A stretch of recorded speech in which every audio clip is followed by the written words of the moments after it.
سلامونه او نیکې هیلې او په همدې هیله چې تاسو ټول به راته روغ جوړ او د عافیت جامې به په تن اوسي. ګرانو وروڼو غواړم چې تاسو ته یو څو خبرې ولرم او هغه هم د کرکټ په اړه دي.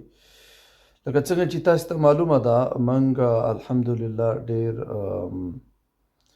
ځلیدلي او ډېر پیاوړي لوبغاړي لرو. اوس ماشاءالله د بیټینګ په برخه کې هم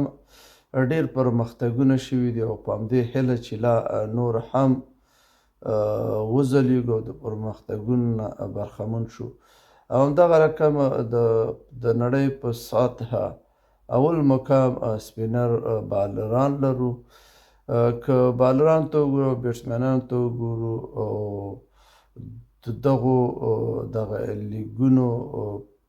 ته وګورو چې دوی پکې لوبې کوي، نو د دې نه ماشاءالله ډېر ایکسپیرینس راټول کړي دي او حتی د لیګونو هغه پیاوړي لوبغاړي زموږ افغانان دي. نو مقصد مې دا دی چې پخوا بل رقم وضعیت و او اوس بل رقم دی او اوس موږ باید په دې باندې پوه شو چې افغانان ماشاءالله ډېر رسېدلي دي او ډېر لوی تجربې لري او د لوی سینیر لوبغاړو سره اوسېدلي، هغوی څخه خپلې هغه تجربې راغونډې کړي او مقصد معلومات یې راغونډ کړي دي.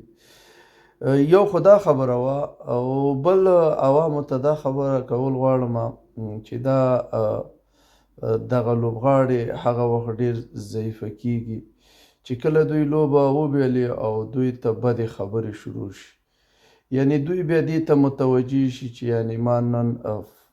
لوبه صحیح ونه کړله، د فارم نه وغورځېږي او په دغه وخت کې عوام بیا دوی ته بد چې کله لوبه وبایلل شي بیا نو بد رد وایي او پلانکې داسې دی او پلانکې داسې دی، نو دی دغه خبرې بیا په دغې لوبغاړي باندې بد اثر کوي او ده سره دا ویره پیدا کېږي چې ګویا داسې نه چې زه د صحنې نه ما بهر شم او مقصد زما په ځای بل ځای کس راشي، نو دغه ویره ورسره پیدا کېږي او دی چې کله لوبې ته راځي او لوبه غواړي چې وکړي کوی یې نه شي، په دې خاطر چې د ده په ذهن کې نور څه تېرېږي او هماغه څه اوسي چې هغه آوټ شي. نو زما غوښتنه د یو افغان او مسلمان په صفت دا ده د هغې افغانانو چې بدې کنځلې خو د اسلام د نګاه نه هم ښې نه دي او که سمه نیوکه لرئ او فرضیه نیوکه لرئ ویې کوئ خو د ادب په چوکاټ کې او نه دا چې کنځلې کوي او هغه کنځلې په هغې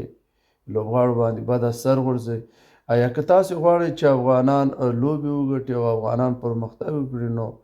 تاسې تشویق کړئ، لاسنیوی وکړئ او ډاډ ور وبخئ، نو په دې سره به موږ ماشاءالله بیا وکړی شو چې هندوستان غوندې غټ او د استرالیا غوندې غټ ملکونه راچپه کړو او دا